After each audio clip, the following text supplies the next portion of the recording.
Throughout our nation's tumultuous history, the struggles of Black Americans have often been marred by violence and oppression. The events of the 1946 Columbia Race Riot and the historical background of Knoxville's Red Summer of 1919 stand testament to the continued fight against systemic racism and the fight for our rights. These two events are crucial in understanding the depths of racial prejudice that permeated society, showcasing the resilience of a community pushed to the brink. In the summer of 1919, following World War I, the United States experienced a surge of racial violence, known as the Red Summer, wherein numerous cities erupted into riots fueled by racial tensions.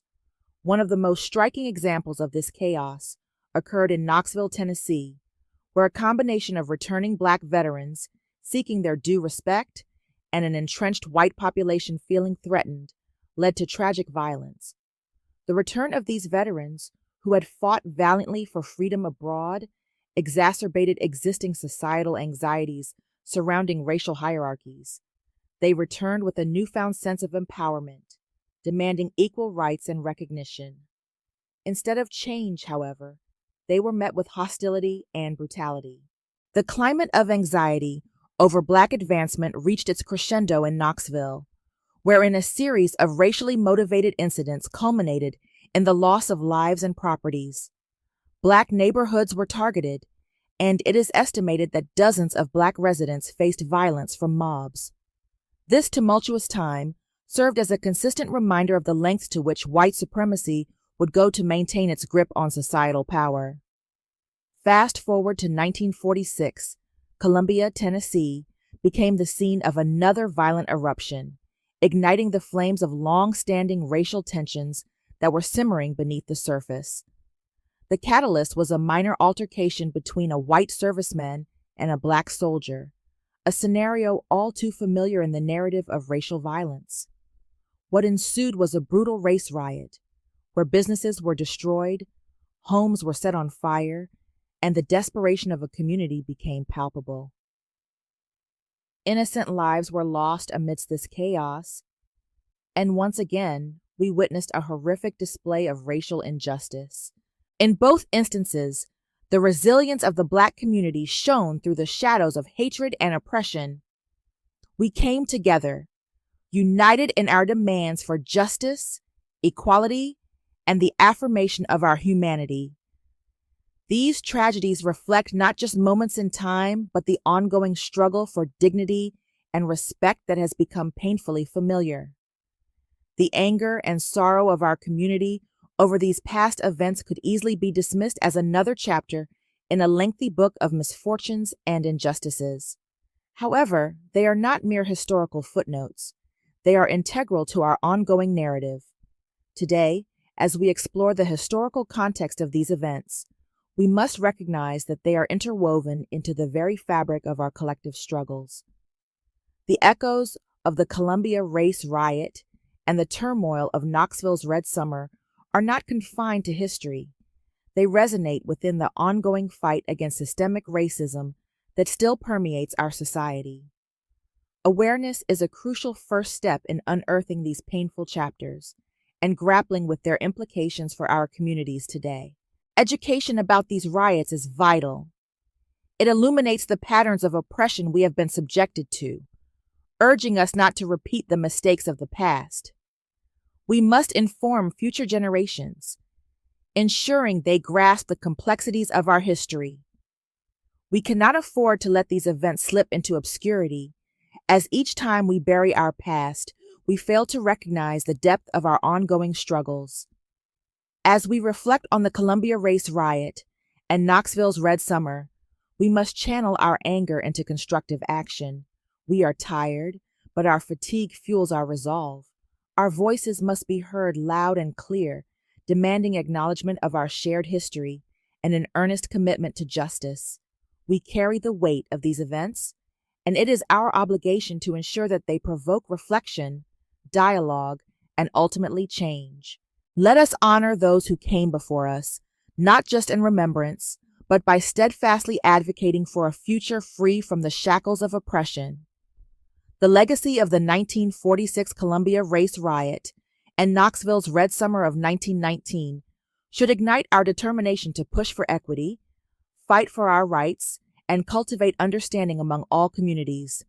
We owe it to ourselves, our ancestors, and the generations yet to come to rise against injustice and demand truly equitable treatment in our society. The past fuels our fire, but our future is still unwritten, and we hold the pen. In 1946, the race riot in Columbia, Tennessee, was a phenomenon that begins to speak to the militancy of Black veterans and the Black community coming out of that Second World War. What happened is, and many of these things start off as something really simple. What happened was a woman named Gladys Stevenson, a Black woman, wanted to get her radio repaired. She took it to a shop. The guy told her it was going to cost so much to get it fixed, and it would be done by such and such a date. She goes back to pick it up. He tells her it's going to cost more. She's like, I don't have that kind of money. He's like, yeah, it bees that way sometimes. And so they go back and forth, back and forth. Then he sells her radio, and then he tells her it's going to cost more for her to get it back from the guy that he just sold it to. Next time she comes in with her son, who's a Navy veteran, because when she gets the radio, it doesn't work. He's cut off the electric cord and the batteries don't work. And he's charged her double the price that he originally said it was going to cost. They get into a heated argument. In this heated argument, it looks like one of the assistants is getting ready to smack the woman. And this veteran, let me be real clear, this veteran used to box. This veteran was not going to let somebody smack his mother, and he steps in between. And the fact that you have a Black man in Tennessee in 1946 basically stepping up saying, oh no, you are not going to lay your hands on my mother. Come on, Mom, let's go. And so she's walking out. The son is walking out. The man is so angry, he bam, and he hits the veteran in the back of the head. Now, veteran doesn't go down. Veteran turns around and it's like, oh, snap, bam, and the battle is on. He's pounding him, pounding him, pounding him. They go through a glass window. This is 1946. You get a Black man hitting a white man, going through a glass window. As they go through the glass window of the radio shop, whites are around looking, going, what is this? What is this? And so a few more whites go in there to try to beat on the veteran because I'm like, my God, you've got a Black man hitting a white man. This is absolutely criminal. Well, when the mother sees folks attacking her son, she's like, oh, that's my baby boy. That's my baby boy. She comes after she picks up one of those shards of glass and she starts slashing. They both get pounded. They both get arrested. And the lynch mob is like, oh, we're going to have to do something here. These folks have gotten a little too uppity. Who do they think they are? Talking back and hit. Did you see what they did to poor Bo over there? Oh, that unacceptable. Unacceptable. And you start getting this milling around of the crowd around the jail. Well, the Black community sees the milling around, starts hearing the word, we're going to get a rope. We're going to get a rope. We're going to get a rope. And they start moving. They work to get the son and the mother out of Columbia, Tennessee. The lynch mob is coming. Black folks start organizing.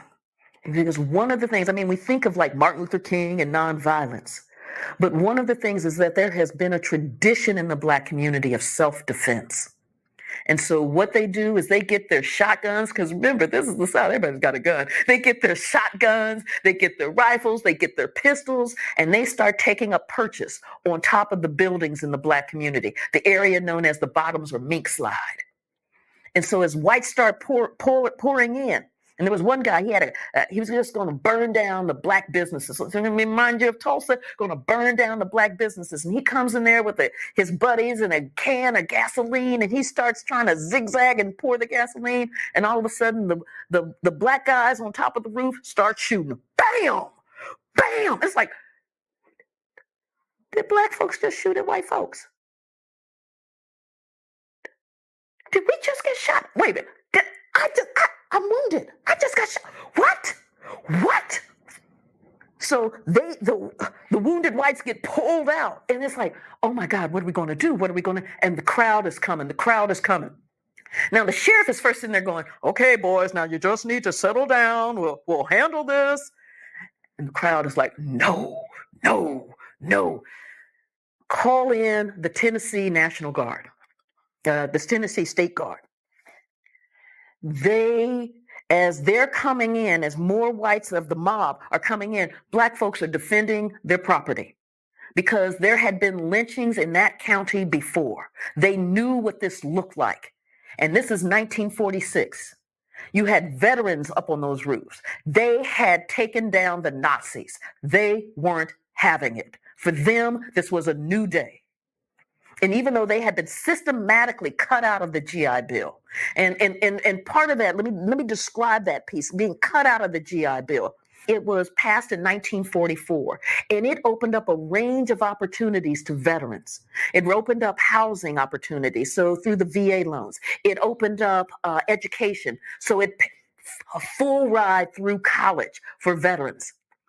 But the way that the law was written was that although it's a federal law and it's written race neutral, in the language is that it will be administered by the states. And so when you're looking at these Jim Crow states that cannot fathom that a black man should have access to education, what you're getting are these veterans who are watching these opportunities pass them by. And the thing that they're going to do at the bare minimum is to protect their homestead, to protect their community, and to protect one of theirs. And so as whites are coming in, these veterans are shooting back. So when the sun comes up, the state troopers move in. And I mean, they moved in with machine guns. Moved in and started rounding up. They call you were brave last night. Are you brave this morning? Because we're getting ready to take you down.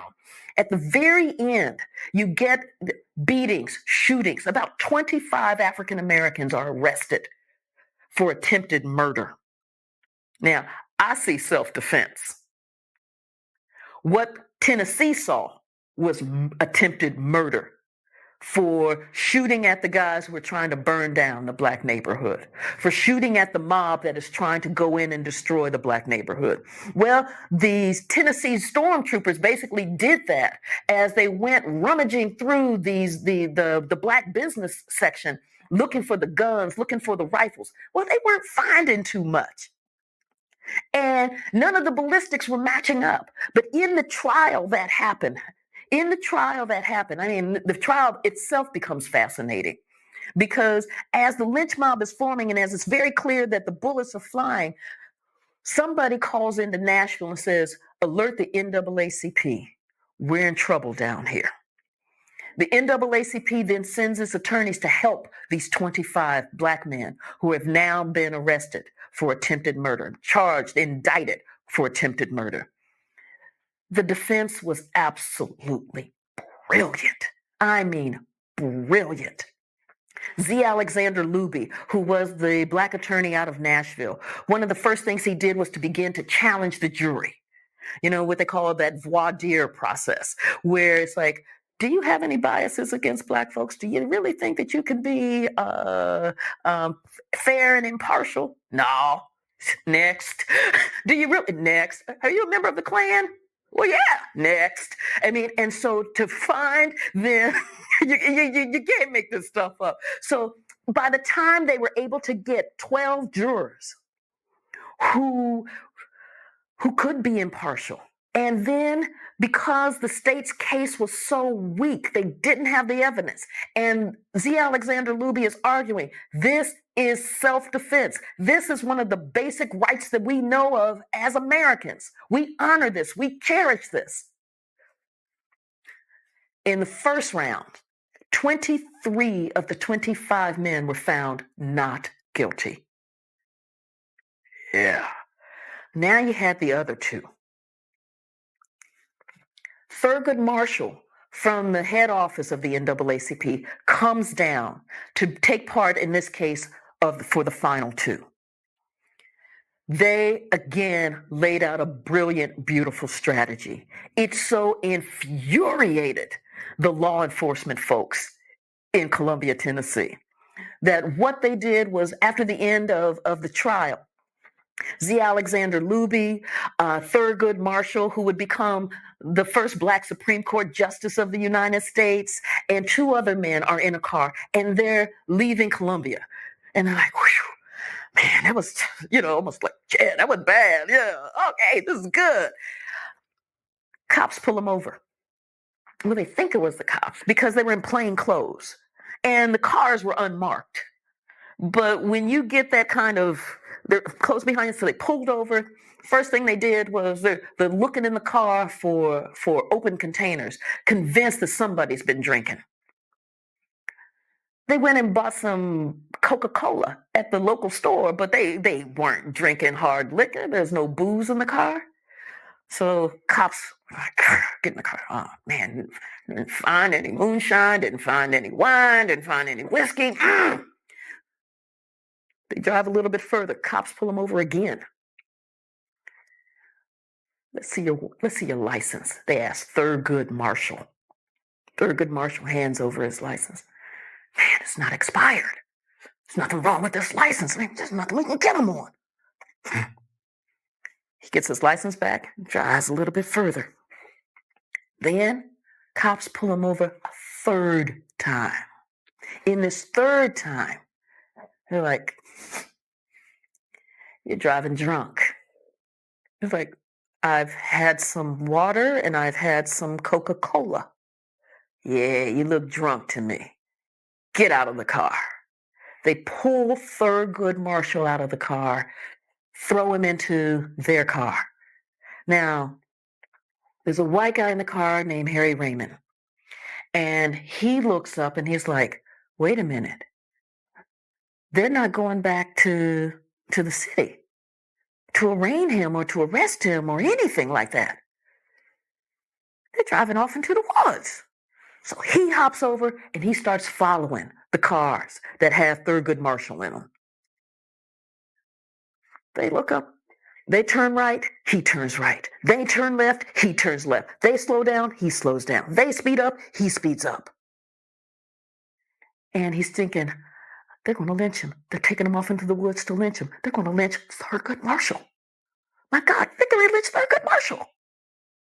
Finally, they turn this way. He turns this way. They stop the car. He stops the car. He gets up. And they're like, what are you doing? Cops are, what are you doing? And he's like, I know what you're planning, and I'm not going to let you do it. They said, what? What? He said, I know what you're planning. And you begin to think about this. You really have no backup. I mean, you are out here in the woods in Tennessee. You are dealing with men who are strapped. They have guns. You don't.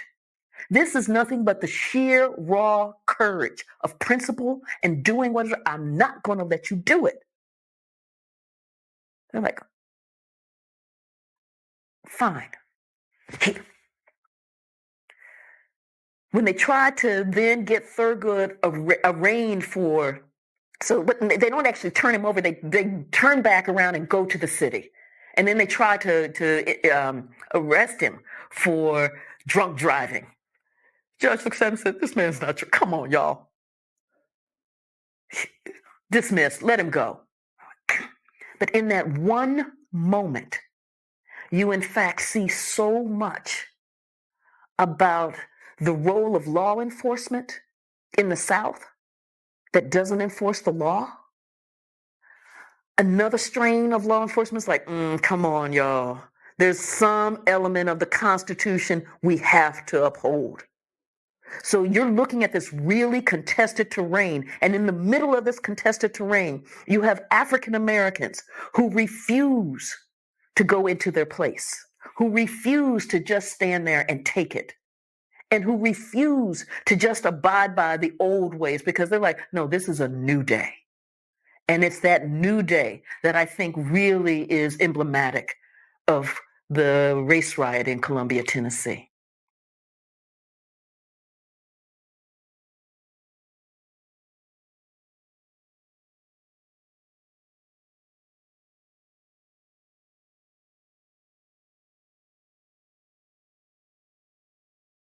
Knoxville had been growing really since 1870. After the Civil War, freed slaves had come in from the countryside looking for a new life. So had rural whites. There's a post-war population explosion.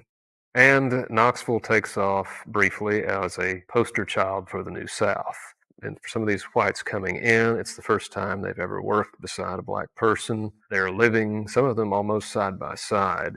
And there's a lot of conflict going on. Even though the city leadership tries to turn a blind eye to it, it's there. And as a matter of fact, there had been a study done by a University of Tennessee graduate student in 1919 in which she predicted that these conditions will lead to some sort of racial violence if something isn't done. Knoxville was a stage city where race relations were pretty good. Black people knew their place and stayed in it. And I think we had a white paternalistic society that left black people to their own devices as long as they didn't create a lot of trouble. To me, it was interesting how the local newspapers described the black community. For example, the corner Vine in Central was a place where there were a number of black establishments, whether they were grocery stores or taxi cab companies or shoe shine parlors. That area was described as Little Harlem. And of course, that's kind of a compliment because Harlem was a very thriving place in New York City. And to be compared to that, I think had to be received as a compliment. Well, 1919 was a very volatile year all across the country. It was certainly just after the end of World War One, and there were a number of black men coming back to this country, having fought overseas, and they were coming back into a racial situation that they just couldn't appreciate because they had some measure of freedom and dignity overseas, but had to come back to this country and suffer from racial indignities. And consequently, there were a number of race riots throughout the country. My memory tells me that there were at least 25 of them across the United States. And James Weldon Johnson, who was head of the NAACP, termed it the Red Summer because in many cases some of the streets literally ran with red with blood. In addition to the racial and labor tensions that are going on nationwide, there was a great deal of political tension. The mayor, John E. McMillan, was up for re-election. One of the reasons that the mayor was controversial at that time was his progressive attitude towards race relations. He had been elected largely with black votes. He had made an address to the black business leaders denouncing the riots elsewhere, he had denounced lynching, and had said that he personally intended to make sure that nothing like that could ever happen in Knoxville. There had been threats against black voters, warnings that black voters should stay home on election day. Threatening posters had been posted around town. The mayor had a lot of black campaign workers, one of them being Maurice Mays. Maurice Mays had spent that entire day campaigning for the mayor, handing out campaign flyers and poll tax receipts. In those days, Tennessee has a poll tax. You have to pay the poll tax in order to vote. But if someone pays the poll tax for you and you have a receipt, that's perfectly fine. And he had been handing out poll tax receipts all day to black voters with the understanding that they would vote for John E. McMillan. Maurice Mays was rumored to be the illegitimate son of the mayor, John E. McMillan. And according to members of McMillan's family, it was acknowledged as true. His mother had been a young maid who left Knoxville shortly after his birth. He was about 6 months old when he was adopted by William and Frances Mays. Maurice Mays was a black fellow who was very handsome, who liked white women, and white women liked him, and certainly 1919 was not the year to have these kinds of relationships. So there was a police officer in Knoxville who knew about Mays's activities and had warned him about dating white women and threatened to put him in the penitentiary if he were ever to catch him and to do other terrible things to him if he caught him. A white woman by the name of Bertie Lindsay wound up murdered. The 27-year-old Bertie Lindsay was born Bertie Smith in Lee County, Virginia. In 1916, she married Daniel P. Lindsay, a carpenter from Dandridge, Tennessee, and worked at the Standard Knitting Mill. Her bedroom assault and murder at 1612 8th Avenue in North Knoxville was witnessed by her younger cousin, Ora Smith. Well, the policeman who hated Mays was investigating the case, and he said, I know exactly who that murderer was. So they went to Mays's house and rousted him out of bed and took him to the scene of the crime, put him under a dimly lit street lamp, and the woman identified him as the murderer. This woman had been sleeping in the bed with her cousin who was murdered, who said that it was a black man who committed the crime and identified Mays as the murderer. And he said, that couldn't be. I've never been in this neighborhood before. I don't know anybody here. Mays was taken to the Knox County Jail. And Mayor McMillan had gotten him out of trouble early on when he was about 17 years old. So people thought that McMillan would get him out of this. He's already expressing fears to the sheriff. It's not safe. They're going to try to lynch me. There was apparently a brief mention in the morning paper, the Knoxville Journal and Tribune, to the effect that a white woman had been killed and a black man arrested. It's not entirely clear what it was. It was apparently probably a one-page extra. That has not survived. Word gets around very quickly. Bertie Lindsay's body is being prepared at Robert's funeral home, which is near Market Square. Market Square is the traditional gathering place. There are restaurants, the old market house, saloons. By mid-morning, people are already beginning to come to the funeral home, passing through and staying at Market Square to congregate. It's Saturday. Now, in those days, typically businesses worked half a day on Saturday. So around noon, everybody starts to get off work. It's Labor Day weekend. Some people immediately start getting watered down for the weekend. Around the same time, the afternoon paper, the Knoxville Sentinel, hits the street. Now, we don't know exactly what that day's edition said because, again, no copies of that have survived. And apparently there were some inflammatory statements in the articles, that there was at least a picture of Bertie Lindsay and apparently some sort of a headline that was sensational. Again, we don't know exactly what that was. Not too long after the paper hits the street, the sheriff begins noticing that things are definitely starting to turn ugly and it's time to do something. When word got out that he was the murderer of a white woman, a mob formed. Now, this was very unusual for Knoxville. Mobs just didn't form in Knoxville to string anybody up. In fact, in all of my reading, I have yet to find where somebody has been lynched in Knox County. I mean, the sheriff did a lot of legal lynchings, but this never happened. The sheriff knew the mob was coming and devised a plan to take Mays to safety. He borrows one of his wife's dresses. They dress Maurice Mays up, sneak him out, take him by car down to Concord, slip him aboard the train there, and out of town. Now, meanwhile, back at the jail, the crowd keeps forming. In an effort to get the crowd to disperse, the chief deputy, Carol Cate, agrees to let a committee of men come through and inspect the jail. We'll show you he's not here. So they take them through, take them all around. They come out and they say, well, we can't find him. Well, the crowd's not satisfied. So they put together another committee and bring them through. And then a third, and then a fourth. At which point some people in the crowd start shouting, well, we're just going to follow him in and see for ourselves. And then they slam the doors.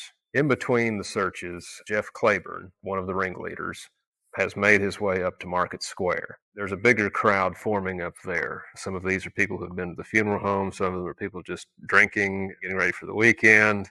He starts addressing the crowd. Carroll Cate, the chief deputy, later estimated it was as many as 4,000 or 5,000 people. Someone gives the command, "March, boys." So a lot of these guys are World War I veterans. Some are Spanish American veterans. There are even accounts that some of the riders arrested were as old as in their 70s. Some of them were Civil War veterans. They marched down Market Street, counting off military style until they just basically surround the jail. They refuse the final offer to search. And at that point, they tear down a telephone pole, start using that as a battering ram. The main doors hold, but there's a side door that proves to be a little bit weaker. And finally use dynamite to blast their way in. Once they're inside, it's a free-for-all. Most of the deputies basically give up, stand back. They know they're outnumbered. They turn all the prisoners loose. Interestingly, they leave the black prisoners untouched. They tore up the jail to the tune of $50,000.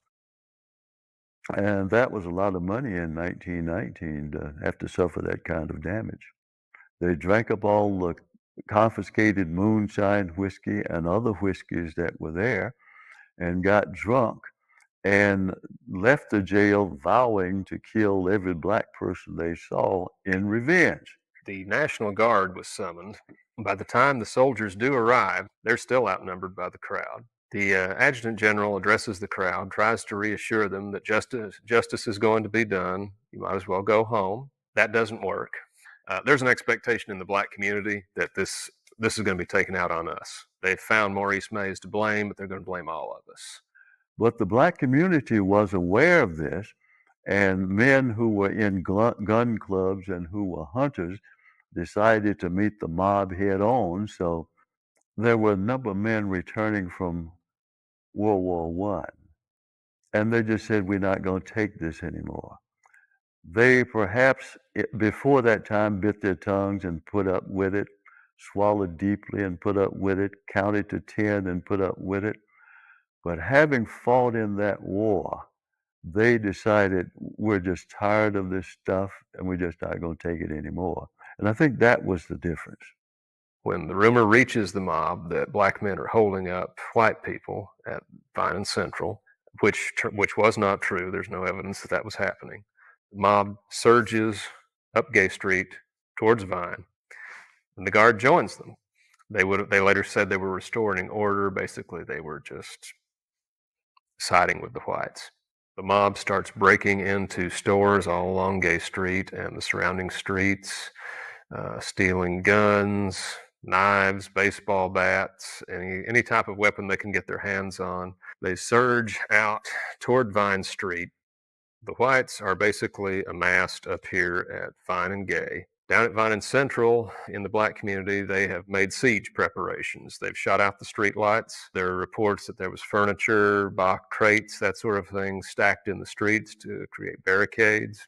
And it becomes a standoff at that point. National Guard has their machine guns. They bring them in on the back of a truck. They set one up near Vine and Gay. They set them up on each side of the street in a crossfire. The guys manning them are not experienced machine gunners. A lot of them are mostly kids. Some of them are as young as 15, 16 years old. Most of them have not been in battle. There was one lieutenant who tried to make his way down to the corner of Vine and Central to scout out what was going on. He gets wounded by fire from the black side, staggers out into the street. Someone in the mob screams, "Let them have it."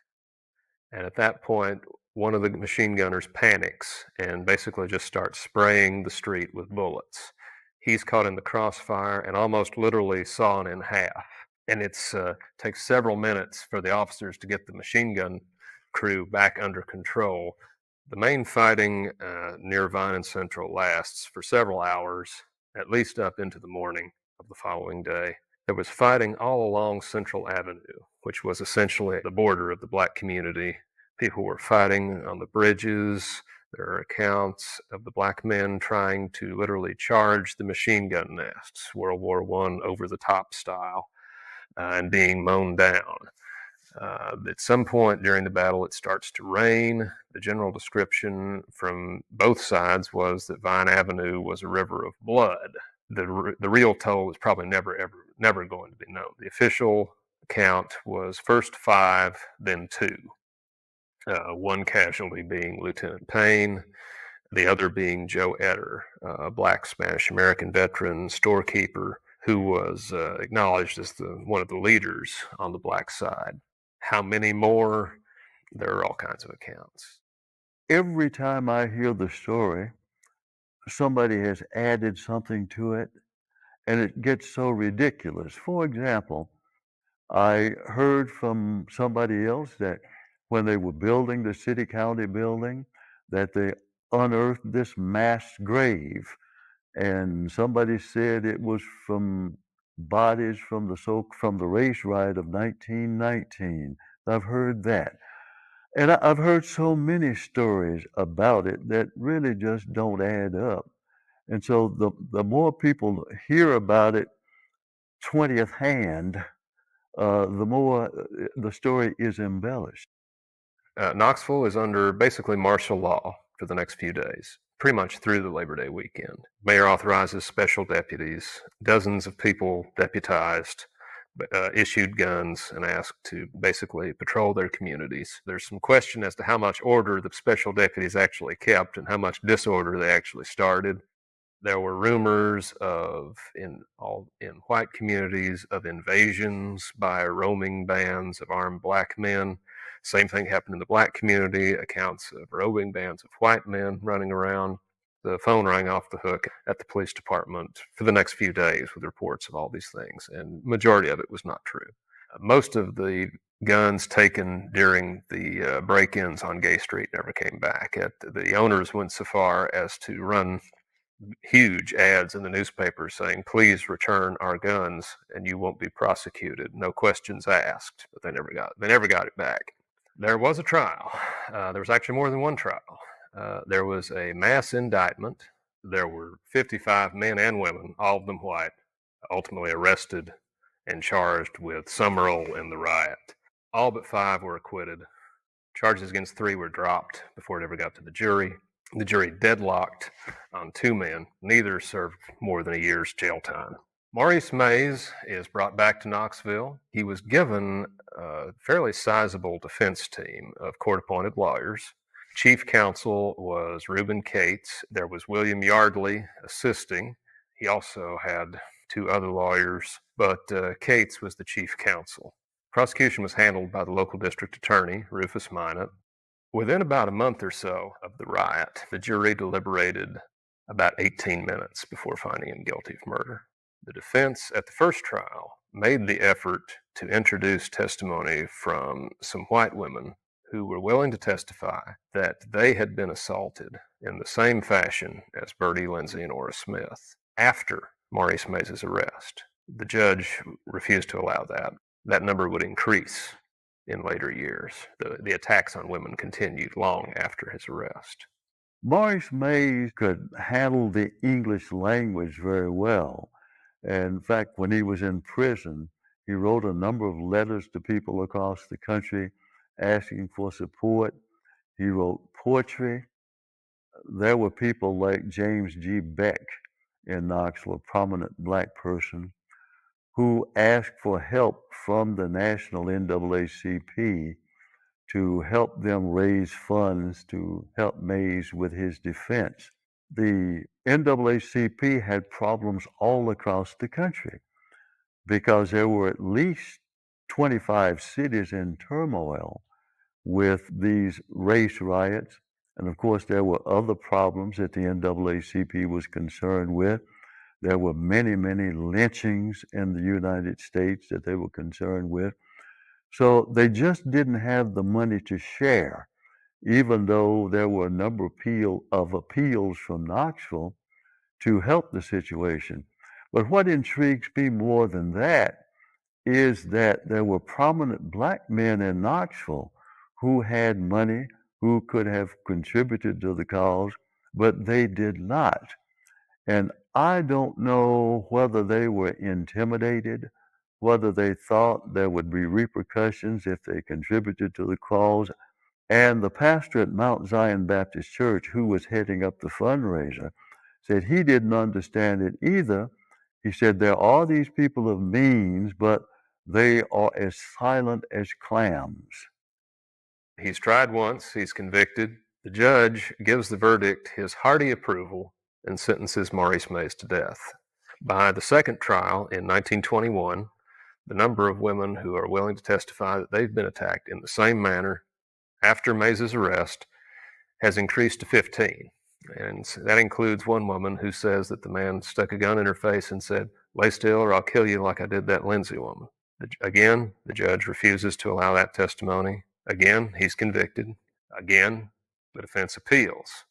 This time they're turned down. The case goes before the governor now. Governor Taylor, won't you please come out to the prison to see me? I am eager and very anxious to explain to you personally some valuable information that you should certainly know. Please, allow me to urgently beg for your presence. Humbly yours, Maurice Mays, Death Chamber. He appealed to the governor and everybody else. The newly formed Knoxville NAACP got involved in the case and they attempted to raise money for his defense, but none of that did any good. So Mays was eventually sent to the electric chair in March of 1922. And I always say that he really wasn't electrocuted for murdering the white woman, because I never saw any evidence of that in any of the court transcripts that I read. But he went to the electric chair for dealing with white women, which was a real taboo in 1919. So he paid with his life for that indiscretion rather than being convicted of the murder for which he was accused. There was a funeral in Knoxville, but there were people in Knoxville who didn't want the funeral here because they didn't want to stir up trouble.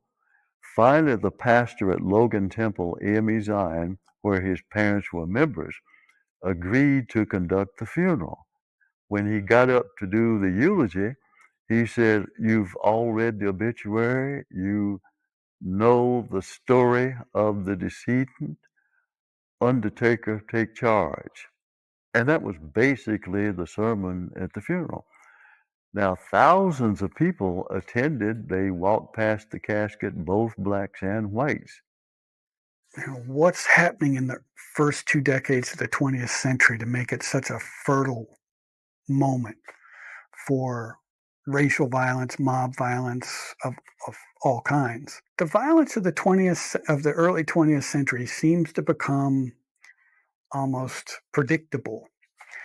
And I think part of that is the way in which the justification for lynching becomes elevated to the point where it's incorporated into American popular music, into American popular film, like Birth of a Nation, D.W. Griffith's epic movie, which is really a call for white supremacy. What was being elevated was the idea that African American men were primitive, brutal, violent, and prone to transgress against whites, but especially white women. So that notion of the black rapist got elevated in the early 20th century. And we can only imagine the effect of incorporating that image into a movie that was so unprecedented in its cultural impact.